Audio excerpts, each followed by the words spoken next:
15, 15 years old, 1986. Camping trip down on the Sabine River in Panola County. Myself and a couple of friends.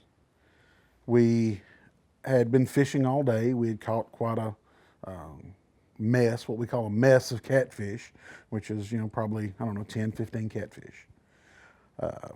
We skinned those catfish. We had a hand pump well used for water, and we washed there and washed our fish off. And we would leave the entrails and the guts on the ground. And later on, we'd come back over with a flashlight and a 22 rimfire rifle, shoot raccoons, possums, whatever might be eating on those entrails. So we cooked our fish that night. We ate our fish. We're sitting around the campfire, probably, got on good dark, probably, 10:30, 11 o'clock at night. So I got up and I'm like, okay, guys, let's go, see what we can shine up with the flashlight. And they didn't want to go. They were like, we don't want to go. We're full. We're laying by the campfire. We're telling stories. We don't want to go nowhere. But me being me, I'd rather be hunting or fishing than breathing. So I got the flashlight, got the 22 over, I went. Walking up, I could see that there was something there. But I thought maybe it was several raccoons wadded up eating the entrails, the guts. As I got closer, I thought maybe it's a hog. And so I got on edge, because getting up on a hog like that is dangerous at night. And you got to make a perfect shot with something as small caliber as a 22 right behind the ear or something along those lines in order to not get yourself eat up. So as I got closer, probably maybe 20, 25 feet, it stood up. It stood up on two legs. And this immediately, put me on edge, because I'm not thinking Bigfoot or anything like that. I'm thinking this is somebody that's trying to scare me. This is somebody that's out to do no good to a 15-year-old kid out in the middle of the woods. And I remember shining my flashlight in its face, and it was very human looking face. So I'm still thinking, this is somebody messing with me. And I'm like, mister, I don't know who you are, but I'm fixing to shoot you. And didn't say nothing, just looked at me. And as it stood there, I got to noticing its face and everything. It looked more primitive than me.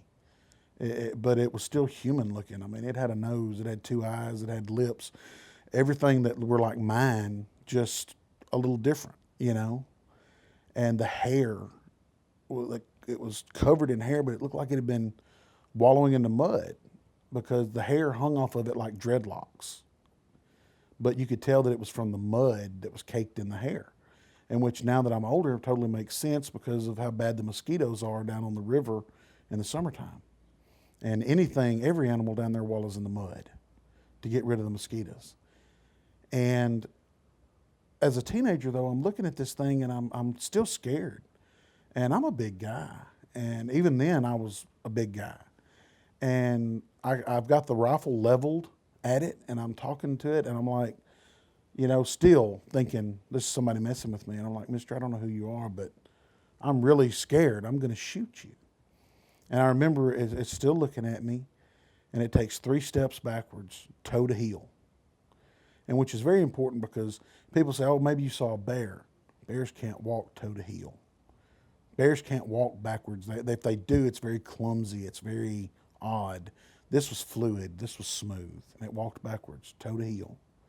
And about 3 steps, it got into the edge of the woods, and it turned, and it walked away hurriedly on 2 legs. Never went down on all 4s. This thing's walking on 2 legs the whole time.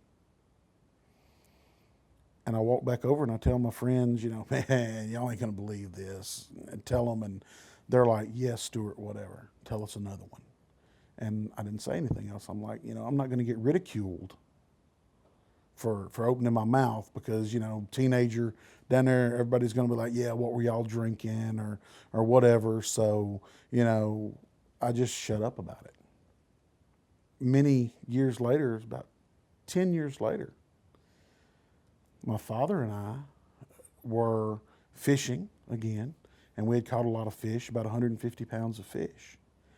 And we put them in a live box and floated this live box out in the water, and the lid on this box is spring hinged and tied with a rope. The next day we came down to get our fish and to skin them, and the box was pulled totally up onto the shore. The knot was untied, the hinge was open, and something had sat right there, reached in, and had eaten probably 10 or 15 fish. Only eaten the soft, fleshy parts off the top of the back, and thrown the heads and the fins down on the ground. It's cold weather. It's February. It's cold. Probably 40-degree weather. And the only tracks that were anywhere around the fish box looked like bare human footprints with, no shoes, no nothing. Who's running around in the wet mud in 40-degree weather eating raw fish out of a box? And there's no way, that a bear untied a knot. They don't have the dexterity of finger like we do. It took something with dexterity in their hands to untie a clove hitch with a half hitch on top of it, because that's what I tied it with. Not just some old granny knot. I mean, it had a real knot in it. And, I did not see what did that. So I can't say that it wasn't a human being that did that, but if he did, he's going to have some explaining to do why he's down in, 40-degree weather, barefooted, eating raw fish out of my box. And, years went by. And the thing about it is we're on the same piece of property. And I go down to look down a slough, down an old creek bed, for some mayhaw trees, which is a fruit-bearing tree that we make jams and jellies out of the fruit.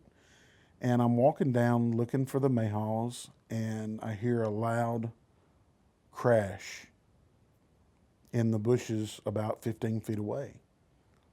I walk over and I see this limb that's probably about, 2.5 inches around and probably about 4 feet long. And this limb is laying there. There's no trees up above big enough for this limb to have fallen out of. And I'm like, where did this limb come from? And while my back is turned, I hear this loud thud behind me.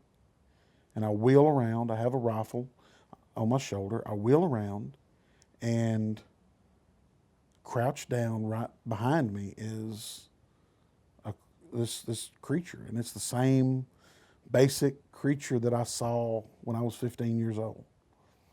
Same face, same hair, same everything, but younger looking, very soft features. Don't know if it was male or female. I did not pay attention to that, and I didn't see anything that overtly made me go male or female, but it just, when I saw this, I was like, wow. My first thing, my hand went to my gun. And this creature's sitting there on the ground, squatted, hands flat on the ground, looking up at me. And when it's looking up at me, there's something in me said I wasn't in danger. And I let go of the gun and I went to grab my camera. And as I grabbed my camera, the lens cap banged against the metal part of the camera and it made noise. And at that point, the creature bolted and ran faster than anybody I've ever seen in my life, and covered a 20 to 30, maybe more yard opening there in the woods in just a few seconds before I could get a camera up and get a shot. But if it wanted to hurt me, it could have hurt me, but it didn't. I didn't feel like I was in any danger. It wasn't a threat. But it almost, when it looked at me, with a smirk, and almost I could have had you if I wanted you, or a tag you're it kind of look. It was almost like a teenager that got some kind of joy out of scaring somebody, and then it ran off. And that just solidified in my mind that there's no way that first encounter was somebody playing a joke. There's no way that my fish box was eaten by some random guy walking barefooted in 40-degree weather wanting raw slimy catfish out of my box.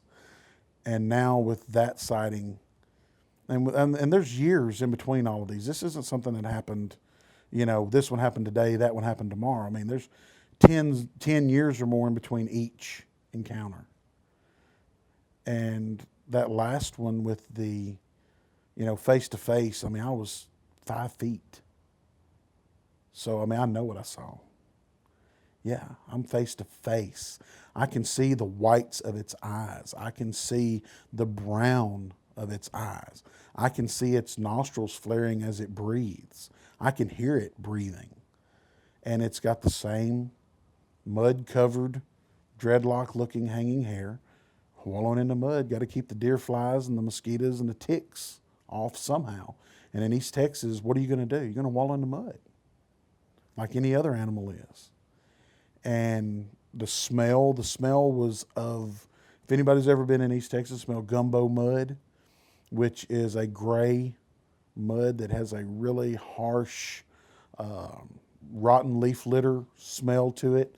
Really a sulfur type, almost rotten smell to it.